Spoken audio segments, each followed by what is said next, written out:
Good evening to all of you. आज से हम ट्वेल्थ के बच्चों के लिए जो बिहार बोर्ड से तैयारी कर रहे हैं, तो ट्वेल्थ के बच्चों के लिए हम इंग्लिश और हिंदी का क्लास प्रारंभ कर रहे हैं। तो आप बच्चे लोग जो हैं हिंदी और इंग्लिश का अगर 100 में 100 नंबर लाना चाहते हैं तो मेरे क्लास में अवश्य ज्वाइन करें। और ध्यान रहे, पूरे यूट्यूब पर मेरा जो हिंदी इंग्लिश का क्लास होगा, पूरे यूट्यूब पर या पूरे एप्लीकेशन पर अगर इस ढंग का कोई पढ़ाता है तो आप मेरे वीडियो को नहीं देखेंगे। इसे चेक करने के लिए आपको क्या करना है, मेरा ही नहीं, सभी, जैसे भी आज हम पढ़ा रहे हैं कड़वक, इसके बाद हम इंग्लिश का एक लेसन लेने वाले हैं। तो जो भी लेसन हम पढ़ाते हैं हिंदी और इंग्लिश सभी का, ठीक है ना, यूट्यूब पर जितने भी वीडियोस हैं, जितने भी टीचर्स का, सभी टीचर का वीडियो देखें। उससे आपको क्या फायदा होगा? उससे आपको फायदा यह होगा कि आपको रिवीजन भी हो जाएगा, प्लस पता भी चल जाएगा कि कौन सर डीपली पढ़ाते हैं, कौन सर 100 में 100 लाने के लायक जो है तैयारी करवाते हैं। तो एक बार आप क्लास को जरूर देखेंगे, पूरे यूट्यूब पर छान डालेंगे, कड़वक आप जैसे ही लिखेंगे तो बहुत सारे सर का जो है वीडियोज आपको मिल जाएगा, ठीक है। तो जो टॉपर, महान, छोटे बड़े जो भी सर हैं, सभी के वीडियो को देखेंगे, तभी आप तुलना कर पाएंगे कि हम कैसा पढ़ाते हैं और बाकी सर कैसा पढ़ाते हैं।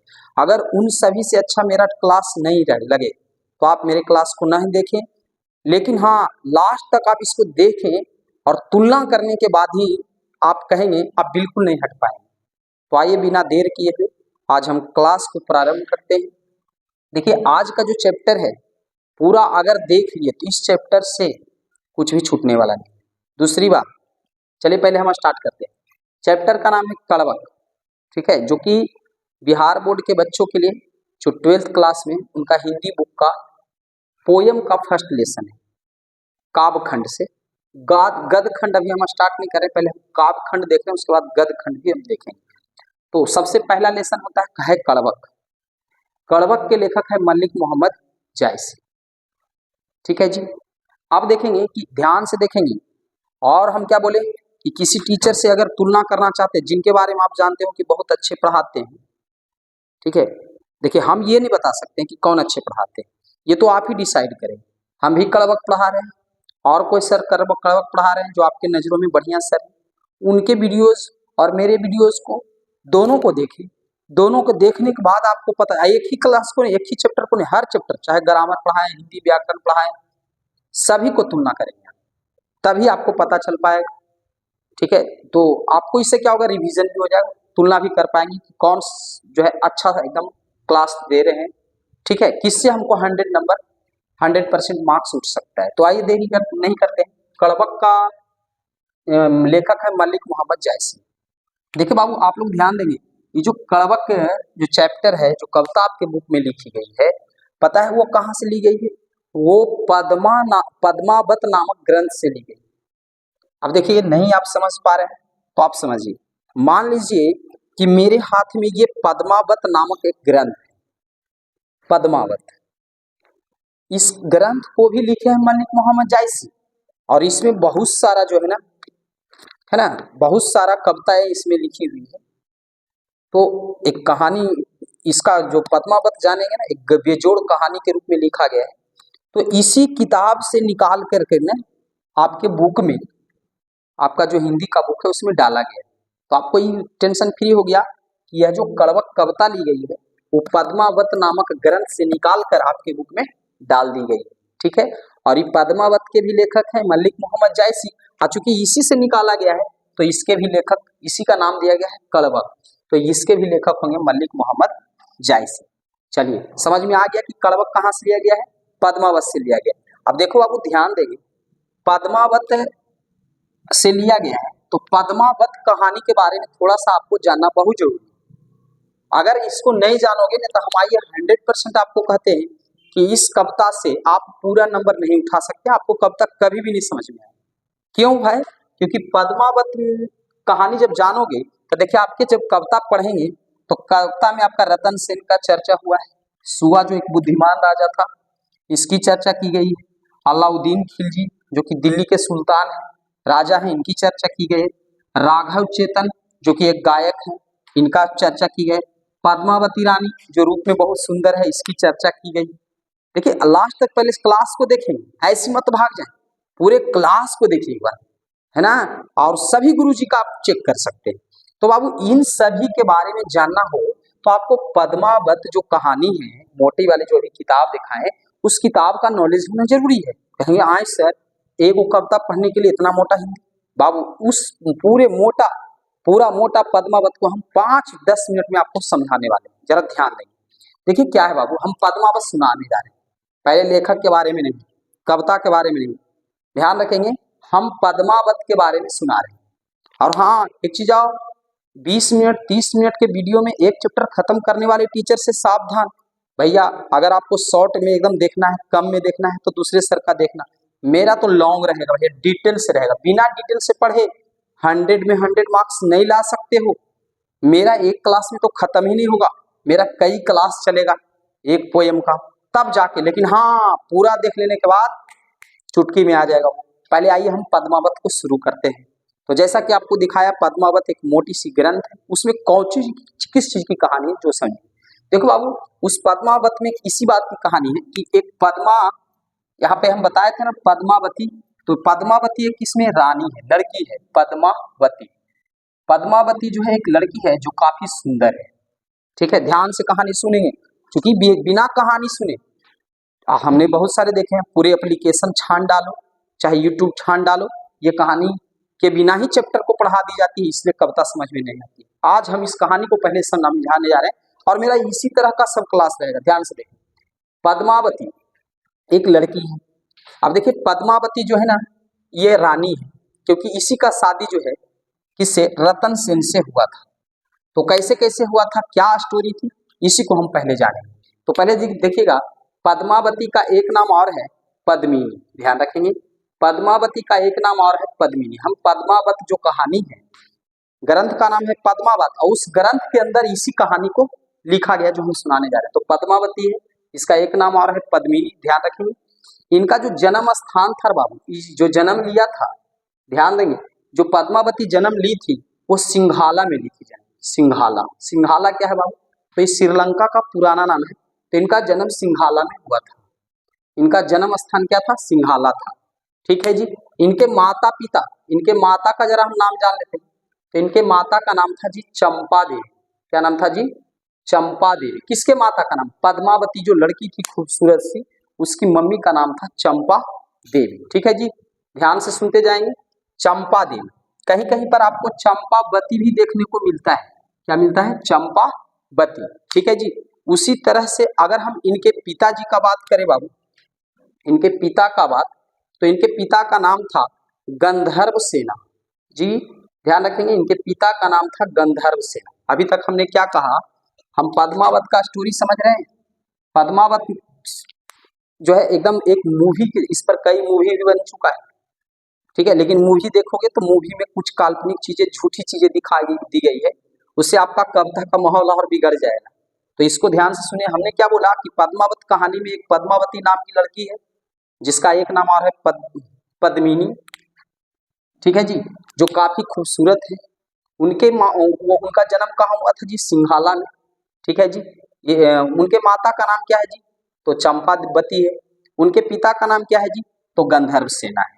यहाँ तक किसी बच्चे को अगर दिक्कत है तो बताएंगे, ध्यान रखेंगे। इनके पति का नाम क्या है जी, तभी जैसा कि हम बताए थे कि पद्मावती की शादी हुआ था रतन सेन से, ठीक है जी। तो इनके पति का नाम है जी, ध्यान रखेंगे, राजा रावल रतन सेन, पूरा नाम याद रखेंगे। इनके पति का नाम है राजा रावल रतन सेन, ठीक है जी। इसके पति का क्या नाम है, राजा रावल रतन सेन।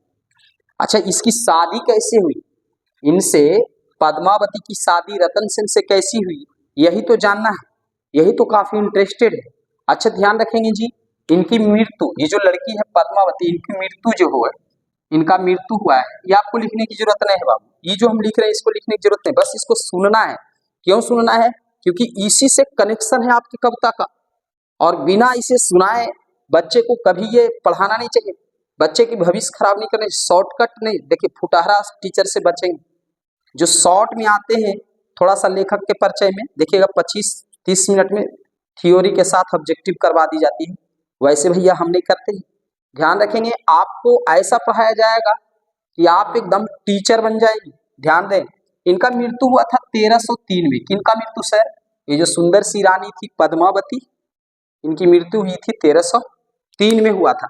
ये मृत्यु भी एक बहुत बड़ी रहस्य है, इसको हम थोड़ा सा जानेंगे, 10-5 मिनट टाइम देंगे, ठीक है जी।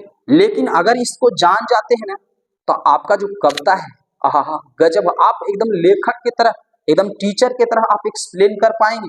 तो एक बार हम फिर से बता दें, इनका नाम था पद्मिनी या पद्मावती, लड़की जो खूबसूरत थी। इनका जन्म, उस लड़की का जन्म सिंघाला में हुआ था। सिंघाला जो है श्रीलंका का पुराना नाम है। माता इसकी चंपावती है, इनके पिता गंधर्व सेना है। इनके पति, पद्मावती के पति का नाम है राजा रावल रतन सेन और ये मर गई थी 1303 में।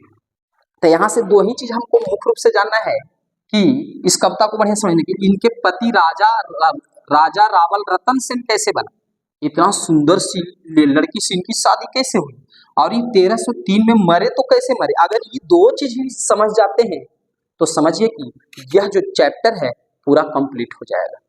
अगर इस चैप्टर को बिना इस कहानी का नाम जो अभी सुना रहे, इस कहानी का नाम है पद्मावती। पद्मावती का मेन रानी का नाम है पद्मावती रानी और राजा का नाम है राजा रावल रतन सेन। अगर इसकी कहानी बिना सुनाए अगर कोई टीचर आपको इस कविता को पढ़ा दिया है तो समझिए जो है वो रेडीमेड है, उनसे जरूर बचेंगे। अभी तो आपका फी फंसा है, हो सकता है आपका एग्जाम फंस जाए। ध्यान रखेंगे और पूरे क्लास को देखेंगे, ठीक है। जो चलिए अब यहाँ से हम आगे बढ़ते हैं। तो हमने अभी तक बताया कि इनका मृत्यु हुआ कहाँ? चित्तौड़गढ़, याद रखेंगे चित्तौड़गढ़ में, चित्तौड़गढ़ में, ठीक है जी। तो आप देखिए कहानी शुरू हो जाती है, मर गए यही चित्तौड़गढ़ में। देखिए राजा रतन सेन चित्तौड़गढ़ का ही राजा है, यही से कहानी शुरू होता है। हुआ तो होता क्या है, पद्मावती जब एकदम खूबसूरत लड़की थी, जब शादी नहीं हुई थी इनसे, तो पद्मावती के जो पिता थे, ध्यान से देखेंगे, पिता का नाम था गंधर्व सेना। जब ये जवान हो गई तो इनकी शादी के लिए गंधर्व सेना जी अपनी बेटी की शादी के लिए, हर बाप के एक टेंशन होता है बेटी का शादी, तो गंधर्व सेना ने अपनी बेटी पद्मावती की शादी करने के लिए स्वयंवर रचाया। स्वयंवर समझते होंगे, जैसे सीता माता के लिए स्वयंवर रचा गया था, उसमें भगवान श्री राम गए थे और धनुष को तोड़े थे और लेके चले आए थे, उसी प्रकार। लेकिन इसमें धनुष का स्वयंवर नहीं था जी, इसमें गंधर्व सेना जो इनके पिताजी है एक स्वयंवर रखा और स्वयंवर में कहा कि जो सबसे वीर राजा होगा, जो सबसे वीर राजा होगा और सबसे सुंदर राजा होगा, उसी से हम अपनी बेटी की शादी करने वाले हैं। गुण से सुंदर होना चाहिए। तो जितने भी राजपूत राजा थे, ध्यान रखेंगे, इंडिया के जितने भी राजपूत राजा थे उन्हीं को इसका जो है सूचना दी गई, मतलब आने के लिए आमंत्रण दिया गया। कौन दिया आमंत्रण? गंधर्व सेना ने इंडिया में जितने भी राजपूत राजा थे उनको जो है, कहने का मतलब देहाती भाषा में न्योता दी गई कि आप लोग आइए मेरा स्वयंवर में, स्वयंवर रखा गया है और स्वयंवर में आकर जो सबसे वीर सबसे गुणवान राजा होंगे उन्हीं के हाथ में हम अपनी बेटी की शादी, मतलब उन्हीं के हाथ में जो है हम अपने बेटी का हाथ देने वाले, यानी शादी करने वाले। इस क्रम में क्या हुआ, स्वयंवर शुरू हो गया। जितने भी इंडिया के राजपूत राजा था दौड़ा दौड़ा पहुंचा कि भैया इतना सुंदर लड़की है। अच्छा हाँ, ये लड़की का एक वरदान था, ध्यान रखेंगे, कुछ भी जब पीती थी पानी पीती थी ना, तो इतना सुंदर थी, ये इतना सुंदर थी कि गले में पानी दिख जाता था। और एक चीज और, पान खाती थी ना तब पान भी दिख जाता था, बाकी कुछ नहीं दिखता था। रोटी खाती थी, रोटी नहीं दिखता था। दो चीज इसके गले से दिख जाती थी, इतना सुंदर थी, इतना सुंदर कहा जाता उस समय कोई है ही नहीं थी भैया। हाँ, तो अभी हम देखते हैं इसी से शादी करने के लिए जितने भी इंडिया के राजपूत राजा थे सब पहुंच गए। कहाँ पहुंच गए? गंधर्व सेना के घर पर। वहां पर क्या लगी हुई थी सर? स्वयंवर। उस स्वयंवर में पहुंचने के बाद जो सबसे पहले राजा था, सबसे पहला राजा था, उसका नाम था मलकांत सिंह। याद रखेंगे, उसका नाम था मलकांत सिंह। ध्यान रखेंगे, उनका नाम था मलकांत सिंह। मलकांत सिंह ने सबसे पहले दावा ठोका कि हम आपकी लड़की को यहाँ से ले जाएंगे कोई मुझे हरा नहीं सकता है। मलकान सिंह ने दावा ठोका कि आप जो है अपने बेटी को मेरे हाथ में कर दें। मलकान सिंह के इस दावे के अनुसार वहां बहुत सारे राजा थे और उसमें जो है रतन सेन भी गए हुए थे। ये जो रतन सेन देख रहे हैं, इनका पूरा नाम राजा रावल रतन सेन, ये भी उस महफिल में गए हुए थे, उस स्वयंवर में पहुंचे हुए थे। रतन सेन ने टक्कर इनसे मुकाबला किया और इन्हें हरा दिया। रतन सेन ने झट से इनसे मुकाबला किया और इन्हें हरा दिया और इन्हें हराने की किसी को साहस नहीं। इस प्रकार से रतन सेन की शादी पद्मावती से कर दी जाती है और पद्मावती, रतन सेन चित्तौड़ के राजा हैं, ध्यान रखिए चित्तौड़गढ़ के राजा हैं। ये पूछता भी है कि रतन सेन कहाँ के राजा हैं, तो चित्तौड़गढ़ के। इस तरह से मलकांत सिंह जब हार जाते हैं, सबसे पहला राजा यही है जो साहस करके स्वयंवर में आते हैं कि हम आपकी बेटी को हाथ को थामेंगे, हम सबसे वीर हैं, हमें कोई हरा नहीं सकता है। लेकिन रतन सेन आते हैं और इनको हरा देते हैं और इनको कोई हराने वाला साहस करता ही नहीं है, इसलिए रतन सेन की शादी पद्मावती से कर दी जाती है। इन्होंने पद्मावती को लेकर रतन सेन चले आते हैं। कहाँ चले आते हैं? चित्तौड़गढ़। और चित्तौड़गढ़ जब चले आते हैं तो होता क्या है जो समझेंगे, आगे की कहानी थोड़ा सा और समझेंगे, ठीक है जी। इनकी शादी की तो बात समझ में आ गई, अब थोड़ा सा जानेंगे। जब ये घर लेके चले आते हैं, कौन लेके चले आते हैं? रतन सेन जी। रतन सेन जी लेके चले आते हैं, किनको चले आते हैं जी? तो पद्मावती रानी को अपने घर लेके चले आते हैं। जब घर लेकर चले आते हैं तो देखिए रतन सेन जो थे, है ना, गाना के शौकीन व्यक्ति थे और बहुत सारे गायक गायिकाओं को अपने पास रखा करते थे और जो गायक गायिका अच्छा गाना गाता था उसे काफी ज्यादा इनाम देते थे रतन सिंह। इन्हीं के घर में एक गायक था जी, राघव चेतन। देखिए आपकी कविता में आएगा राघव चेतन का नाम, देखिए हम जब कविता पढ़ाएंगे तो वहां राघव चेतन का नाम आएगा तो आप नहीं समझ सकेंगे, बढ़िया से नहीं समझ सकेंगे कि आखिर इसका नाम आया क्यों कविता में। लेकिन अगर ये स्टोरी को आप सुन लेंगे तो आपको लगेगा कि हाँ सर, आपने तो एकदम टीचर बना दिया मुझे। तो मेरा इसी तरह का क्लास होता है, आप किसी भी चैप्टर का, इंग्लिश हो, हिंदी व्याकरण हो, किसी को तुलना करना है। अभी फिलहाल सुनिए, तो क्या हुआ, रतन सेन के घर में एक गायक था राघव चेतन, जो बहुत अच्छा गाता था, बहुत अच्छा गाता था, बहुत मीठा गाता था। लेकिन ध्यान रखेंगे, ये गायक के साथ साथ इनके पास काला जादू भी था, काला जादू था। और ये काला जादू के बारे में किसी को नहीं बताया था राघव चेतन कि मेरे पास काला जादू, और इस काला जादू का प्रयोग अपने ही राजा के ऊपर करना चाहता था राघव चेतन, जबकि इसी के दरबार में रहता था, इसी का गायक है, इसी के अनुसार इसको वेतन मिलता था। लेकिन राघव चेतन चाहता था कि मैं अपने काला जादू से हम राजा को बस में कर ले और उसकी रानी को भी छीन ले जो इतना सुंदर है।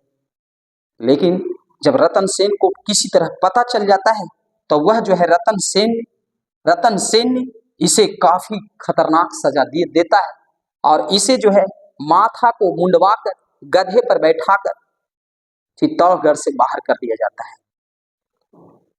समझ गए?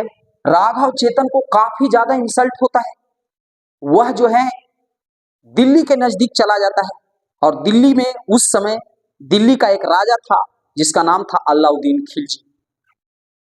और अलाउद्दीन खिलजी जिस जंगल में रोज शिकार करने आता था उसी जंगल में राघव चेतन जाकर बैठ गया।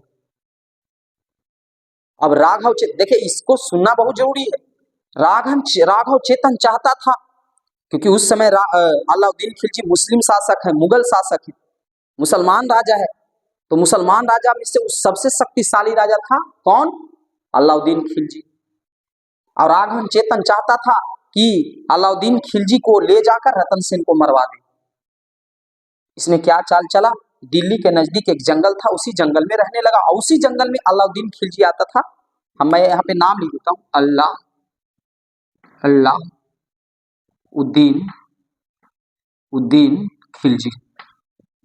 अलाउद्दीन खिलजी।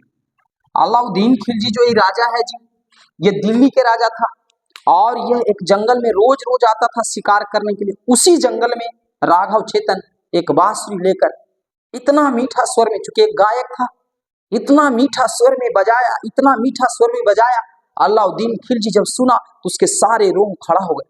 कहा भाई रथ रोको, आज शिकार नहीं हो, आज मेरा शिकारी मिल गया है, देखो ये बांसुरी इतना मीठा स्वर में कौन बजा रहा है, उसको पकड़ो और जल्दी से लाओ मेरे पास।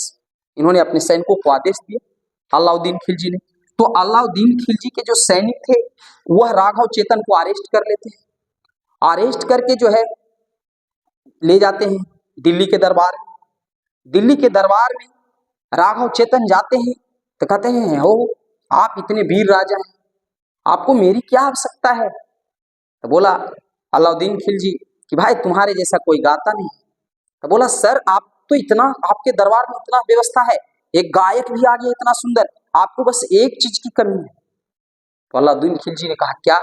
तो आपके जो रानी है, आपके जो रानी है वो काफी सुंदर होनी चाहिए थी, इतना बलवान राजा है, आपके लायक एक भी रानी यहाँ दिख नहीं रही है, लेकिन हाँ मेरे पास एक वैसी लड़की है नजर में जो आप पर काफी सूट करे। अलाउद्दीन खिलजी सुनते के साथ ही कहा कौन लड़की वह है? तो राघव चेतन ने इसी रतन सेन की पत्नी पद्मावती का नाम बताता है और कहता है कि चित्तौड़गढ़ का जो राजा है, चित्तौड़गढ़ का रतन सेन उसकी पत्नी है, इतनी खूबसूरत है, इतनी खूबसूरत है कि आप पर जचेगी। इतना बात सुनता है कौन? अलाउद्दीन खिलजी। तो वो किसी तरह से जो है उसे देखने के चक्कर में चित्तौड़गढ़ के पास पहुंचता है, लेकिन चित्तौड़गढ़ की जो किलाबंदी थी, वहां की जो सेनाएं थी इतना जबरदस्त थी, इतना जबरदस्त थी कि उसे देखकर अलाउद्दीन खिलजी वापस आ जाता है और कुछ दूसरा प्लान बनाने लगता है कि हमको किसी तरह उस पद्मावती को शकल को देखना है। बहुत सारा प्रयास किया गया, कोई प्रयास नहीं, पर कुछ भी नहीं चला। लास्ट में अलाउद्दीन खिलजी ने एक लेटर लिखता है, चिट्ठी लिखता है रतन सेन को कि हम आपकी पत्नी पद्मावती से भाई और बहन के रिश्ते में मिलना चाहते हैं। तो देखिए रतन सेन जानता था कि अलाउद्दीन खिलजी एक बहुत ही बलशाली शासक है, उसके बातों को टालना ठीक नहीं होगा, इसलिए रतन सेन ने अपनी पत्नी को उनसे मिलाने को हाँ कर दिया। लेकिन पद्मावती मिलना नहीं चाहती थी, लेकिन अपने पति के कहने पर मिलने को तैयार हो गई, लेकिन इसने शर्त रखा, बोला हम सीधे चेहरा को नहीं दिखाएंगे, वो मुझे आईने में देखेंगे, हम आईने के सामने खड़ा होंगे, दर्पण के सामने, और उस दर्पण में वो मेरे शकल को देख सके। यह बात मंजूर की गई, मंजूर हो गया। पद्मावती को मिरर के सामने खड़ा कर दी जाती है और अलाउद्दीन खिलजी सामने से देखता है। उस दर्पण में देखते ही अलाउद्दीन खिलजी इतना दीवाना हो जाता है, पद्मावती का इतना दीवाना, वहीं पर प्रण करता है कि सच में बोला है राघव चेतन, ये रानी तो मेरे लायक है। उसने सोचा कि इसके लिए जो करना पड़े हम इसे छीन कर ही रहे। राघव चेतन इस पूरे ड्रामा को करवाने वाले व्यक्ति हैं, ध्यान रखें। अब क्या होता है, अलाउद्दीन खिलजी अटैक कर देता है चित्तौड़गढ़ के राज पर, लेकिन चित्तौड़गढ़ का जो चार दीवारी थी इतनी मजबूत बनाई हुई थी कि इसके पार जो है अलाउद्दीन खिलजी नहीं कर सकते। इन्होंने अपना शटर लगा लिया और बंद हो गए। अलाउद्दीन खिलजी के कहने पर भी दरवाजा नहीं खुला तो अलाउद्दीन खिलजी ने अपने सैनिकों को आदेश दिया कि चारों तरफ से इसे घेर लीजिए, चित्तौड़गढ़ का जो बाउंड्री इसको चारों तरफ से घेर लीजिए और तब तक घेरे रखे जब तक कि दरवाजा ना खुले। कई दिनों तक, कई महीनों तक अलाउद्दीन खिलजी के सैनिकों ने इसे घेर रखा, पूरे चित्तौड़गढ़ को घेर कर रखा। कहा जाता है कि अंदर में रतन सेन के सिपाही, सैनिकों और जितने भी आदमी थे पूरे राज्य के अंदर, वो सब भूखे मरने लगे, खाने की वस्तु कमी होने लगी। तब रतन सेन गुस्से में आकर कहता है दरवाजा खोल दो और जी भर कर लड़ा जाए, जान जितना लोगों की जाए तो जाए, बेफिक्र होकर जी भर कर लड़ा जाए।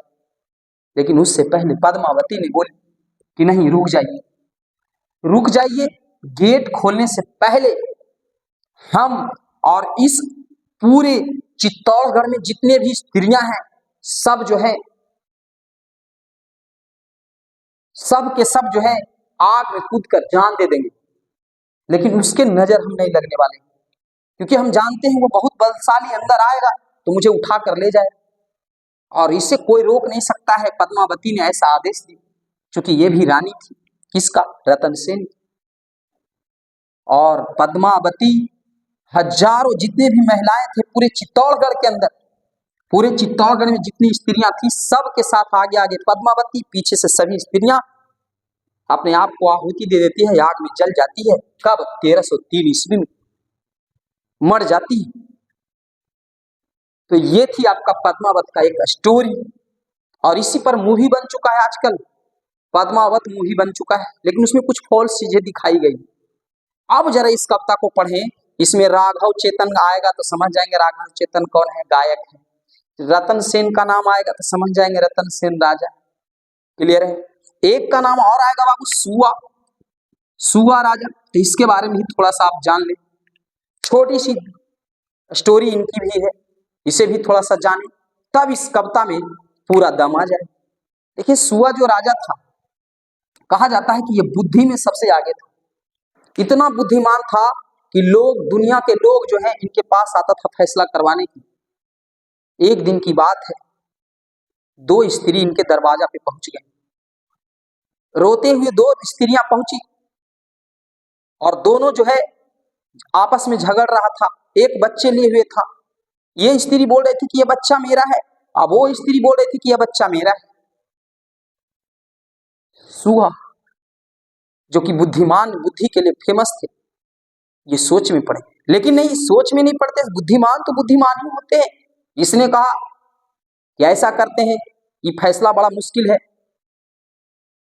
इनके एक मंत्री थे, मंत्री इस फैसला को कहा कि यह फैसला हम लोग नहीं कर सकते, राजा भी नहीं कर सकते, लेकिन सुआ राजा ने कहा नहीं, हम कर सकते हैं। कहा एक तलवार लाओ, तलवार लाओ, तलवार लाया। कहा बच्चे को दो पीस कर दो, आधा पीस इसको दे दो, आधा पीस इसको दे दो। ऐसा कहते ही जो उस बच्चे की ओरिजिनल माँ थी वो चिल्ला उठी, बोली नहीं नहीं नहीं काटी, बच्चा उसी को दे दीजिए। इस तरह से सुआ ने समझ गया कि ये बच्चा उसका है, क्योंकि जिसका बच्चा नहीं है उसको कोई दर्द नहीं हुआ, और उसे बच्चा दे दी गई। तो ये है सुआ। इनके ऐसे ऐसे बहुत सारे कहानी प्रचलित है, उनमें से कोई हम एक सुना दिया आपको। अब यह स्टोरी समझ के पूरा मजा आएगा। अब आते हैं, हम देखते हैं, तो यह कब तक पद्मावत से लिया गया है। पद्मावत का नॉलेज आपको पूरा हो चुका है। अब जानते हैं कि मलिक मोहम्मद जायसी जी का जन्म कब हुआ। तो इनका जन्म हुआ 1492 ईस्वी में, और मर गए 1548 ईस्वी में। ठीक है जी। इनका जन्म स्थान जायस नाम के गांव में इनका जन्म हुआ था। इनके गांव का नाम है जायस, जायस नामक गांव में जन्म हुआ था, और जिला है अमेठी, और स्टेट है उत्तर प्रदेश, यूपी। ठीक है जी। आगे देखिए इनके पिता का नाम, तो इनके पिता के नाम दो को है जी। एक नाम है मलिक शेख ममरेज, आप कुछ लोग उन्हीं को मलिक राजे अशरफ भी कहते थे। तो ध्यान रखेंगे, इनके पिता के दो नाम है, दो पिता नहीं, नाम दो है। एक नाम है मलिक शेख ममरेज, और एक है मलिक राजे अशरफ। इनके गुरु दो को है, ये याद रखेंगे, एक शेख मुहिदी और एक सैयद अशरफ। अच्छा ध्यान रखेंगे, जो मलिक मोहम्मद जायसी हैं, ये प्रेम का पीर कवि है। इनको प्रेम का पीर कहा जाता है। पूछेगा प्रेम का पीर किसे कहा जाता है, तो मलिक मोहम्मद जायसी को। ये आगे देखेंगे, पूछेगा कि किस प्रकार के कवि हैं, तो ध्यान रखेंगे सूफी कवि है। ध्यान रखेंगे सूफी कवि है। आगे है भाषा, मतलब कि मलिक मोहम्मद जायसी की भाषा क्या है, तो ध्यान रखेंगे इनकी भाषा जो है अवधी है। इसलिए इन्होंने जो अपना पद्मावत, जो मोटा वाला ग्रंथ है जिसका स्टोरी हमने सुनाया, उसको भी इन्होंने अवधी भाषा में ही लिखा है। ये आपके एग्जाम में कई बार पूछा गया कि पद्मावत जो लिखा गया किस भाषा में। तो चूंकि मलिक मोहम्मद जायसी अवधी भाषा जानते थे ना, चूंकि हम लोग हिंदी जानते थे, हिंदी बोल रहे हैं, ये अवधी जानते थे ना, तो अवधी में लिखे थे, और इनका भाषा भी अवधी है। ध्यान रखिए। रस पूछता है, इस कविता में किस रस का वर्णन है, तो श्रृंगार रस का है। ध्यान रखेंगे। पूछता है कि मलिक मोहम्मद जायसी की आंख किसके जैसा है, तो याद रखेंगे दर्पण के जैसा है। जो कि इस कविता को पढ़ेंगे तो हम जान जाएंगे कि सच में मलिक मोहम्मद जायसी के एक ही आंख है, लेकिन दर्पण के जैसा है। आगे है, इनको जो है पूछेगा इनके परंपरा के बारे में कि इनका परंपरा क्या है, तो ध्यान रखेंगे प्रेम ख्यानक का परंपरा के लेखक है। उसके अलावा ध्यान रखेंगे, यहाँ से जब कविता पढ़ेंगे तो आपको पता चलेगा इसमें बात किया गया चंद्रमा के बारे में। आप लोग बचपन से देखा होगा चंद्रमा में काला काला दाग दिखाई देता है, तो मलिक मोहम्मद जायसी इस कविता में बोले हैं कि जिस प्रकार चांद में दाग है, उसी प्रकार मेरे शरीर में दाग है, आंख नहीं है। और जिस प्रकार दाग होते हुए चंद्रमा सब मनुष्यों की सेवा कर रहा है प्रकाश फैलाकर, उसी प्रकार हम अपने काव्यों से मनुष्य की सेवा कर रहे हैं। इसलिए दाग कोई बड़ी मायने नहीं रखती। यानी कहने का अर्थ है, पूछेगा आपसे कविता में हम पढ़ेंगे कि काला धब्बा का संबंध किससे है, तो याद रखेंगे, बोलेंगे आंसर में चंद्रमा से। आगे जी इनका वृत्ति, वृत्ति का मतलब होता है काम जी, कार्य। वृत्ति मतलब होता है कार्य। ये कार्य क्या करते थे, तो प्रारंभ से जायस, जायस गांव में रहते थे। जायस इनके गांव का नाम भी बताए थे। तो जायस गांव में रहकर किसानी का काम करते थे, किसान थे। ठीक है, गेहूं चावल ये सब उगाते थे। ठीक है, शुरू में जो है यह गांव में ही रहते थे और किसानी का काम करते थे। उसके बाद कुछ दिनों तक खेती इन्होंने किया, फिर खेती को छोड़कर वह जो है शेष जीवन फकीरों में बिताया।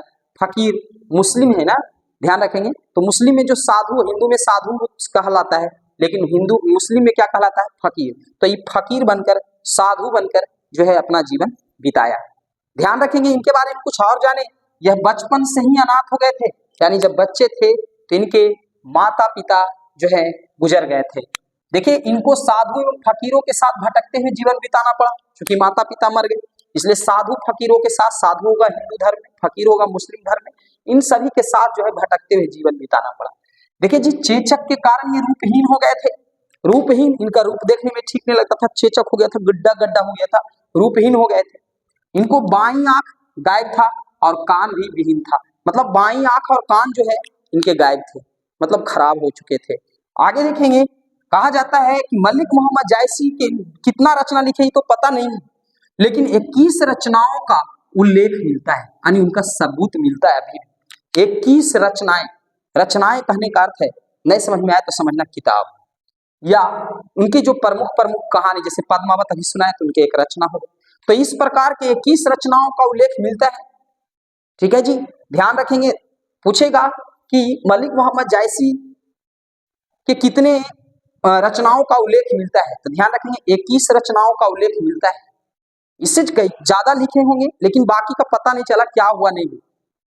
तो इनके जो है 21 रचनाओं का उल्लेख मिलता है। उनमें से कुछ रचनाएं आपको ध्यान रखना है, उसी 21 में से कुछ रचनाओं का नाम है जो एग्जाम में पूछा जाता है। मोस्ट मोस्ट मोस्ट इंपॉर्टेंट, इसको MBBI करेंगे, ध्यान रखेंगे बाबू।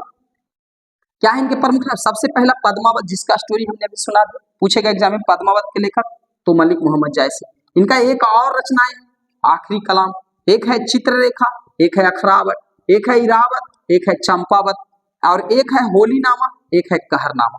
तो ये इनके कुछ जो है रचनाएं हैं जो कि काफी इंपॉर्टेंट है। ये सबसे ज्यादा इंपॉर्टेंट है पद्मावत, इसी से ये कड़वक लिया गया है। ठीक है जी, तो यहां तक आप सभी को अगर समझ में आ गया है तो कमेंट बॉक्स में लिखें कि हाँ सर जी समझ में आ गया है। अब हम कविता का शुरुआत करेंगे पार्ट 2 में, ध्यान रखेंगे। देखिए एक चीज और बता देते बच्चों, हमको चाहिएगा, बोलिएगा कि 30 मिनट का वीडियो बनाइए सर, और उसमें थ्योरी प्लस सब्जेक्टिव ऑब्जेक्टिव। देखिए मेरे यहाँ क्या होता है ना, हम पूरे कविता को पढ़ा दिए, पूरे लेखक के बारे में पढ़ा दिए, सब्जेक्टिव ऑब्जेक्टिव तुम उड़ा दोगे सब्जेक्टिव के साथ, और हम करवाने वाले हैं। इसके बाद हम कविता पढ़ाएंगे, कविता के बाद हम सब्जेक्टिव ऑब्जेक्टिव कराएंगे, ऑब्जेक्टिव के बाद सब्जेक्टिव करवाएंगे, तब एक चैप्टर कंप्लीट होगा। यानी जो मेरा एक चैप्टर जो पढ़ोगे है ना, कई घंटों का होने वाला है। 30 मिनट में हम खत्म करने वाले गुरुजी नहीं है, ध्यान रखें। अगर वैसे गुरुजी हैं जो 30 मिनट में या 15 मिनट में, 20 मिनट में एक क्लास लेते हैं, कड़वक पूरा उड़ा देते हैं, थ्योरी प्लस क्वेश्चन आंसर, थोड़ा सा लेखक के बारे में पढ़ा दिए, थोड़ा क्वेश्चन आंसर करा दिए, वैसे गुरु से बचेंगे। ध्यान रहे, अभी तो फी दे के फंस गए, हो सकता है आपका एग्जाम ना फंस जाए, ध्यान रखें। और लोगों को जो है, देखिए कुछ क्या होता है ना, कुछ जो आपके टीचर्स होते हैं वो बिजनेस का फार्मूला जानते हैं, लेकिन हम बिजनेस का फार्मूला नहीं जानते। हम इस किताब को जानते हैं जो कि हम 2008 से पढ़ाते आ रहे हैं। ठीक है, आप इसको ध्यान से देखें, काफी साल का आपको लगेगा कि सर जी आप पूरे YouTube ढूंढ मारिए, सारे वीडियो को देख ले, कड़वक को देख ले, आपको इतना मजा अगर आया, मजा छोड़ दीजिए, ऑब्जेक्टिव सब्जेक्टिव नहीं छूटेगा। अरे नहीं छूटेगा, हम जैसे क्वेश्चन लिखेंगे आप आंसर उसका दे पाए, लेकिन हाँ डिटेल में पढ़ोगे तब। उस 30 मिनट का वीडियो रेडीमेड मत बनो, ठीक है, रेडीमेड से काम नहीं चले, है ना, रेडीमेड बनो। और जो है पूरा एग्जाम में कहें कि पूरा नंबर, कहीं आ ही नहीं सकता, पूरा डिटेल में आप पढ़ेंगे, ठीक है, पूरा डिटेल में पढ़ेंगे। और ध्यान रखिए ये जो कड़वक है मेरा ही वीडियो सिर्फ नहीं, सभी सर का वीडियोस देखेंगे, सिर्फ कड़वक ही नहीं, इसका दूसरा लेसन, तीसरा लेसन, सब लेसन हम डालने वाले एक एक करके, इंग्लिश में भी डालने वाले। और उस लेसन का तुलना सबसे जाने माने सर से आप जरूर करेंगे, उसकी तुलना जरूर करेंगे। तुलना करने पर ही पता चलेगा, जब मेरा क्लास पढ़ लोगे तब बाकी के टीचर का वीडियोस देखने को आपको मन ही नहीं करेगा, लगेगा कि शॉर्टकट है। लेकिन हाँ, अब मेरा जो पढ़ोगे ना दिमाग में सीधे फिक्स होगा, क्योंकि हम पूरे अंदर से एकदम बताते हैं, एकदम एक टीचर बना देंगे आपको। तो आप जो है अगर वीडियो आपको अच्छा लगे तो अपने दोस्तों में शेयर ना करना ना भूलें, ठीक है। क्योंकि देखिए जी हम, हाँ एक चीज और मैं बता दूं कि मैं बिहार शरीफ से ही क्लास ले रहा हूँ, मैं कहीं और का नहीं हूँ, और मेरे क्लास का नाम है द चैलेंज क्लासेस, ठीक है जी। हाँ ध्यान रखेंगे, द चैलेंज क्लासेस, ठीक है जी। मेरे यहाँ हिंदी इंग्लिश दोनों का क्लास चलता है, ये ध्यान रखेंगे। मेरा नाम हुआ सर जी NK यादव, ठीक है जी, ये मेरा नाम हुआ जी। और मेरा जो है क्लास जो है आप आ सकते हैं PW के पास, मेरा क्लास है जी। तो PW के पास ऑफलाइन पढ़ना चाहते तो आ सकते हैं। लेकिन हाँ ध्यान रखें, आप लोग जो है हमको पता है कि फी दे के फंस गए हों, फिर भी कोई दिक्कत नहीं है, फी दे दिए कोई बात नहीं, परीक्षा नहीं फंसनी चाहिए। आपके लिए फ्री क्लास हम डालते रहेंगे, ठीक है। आप इससे देखें, लेकिन अच्छा लगे तो एक गुरु के रूप में, एक गुरु दक्षिणा के रूप में, एक मेहनत के रूप में आप मेरे वीडियो को ज़्यादा से ज़्यादा दूर तक शेयर करेंगे।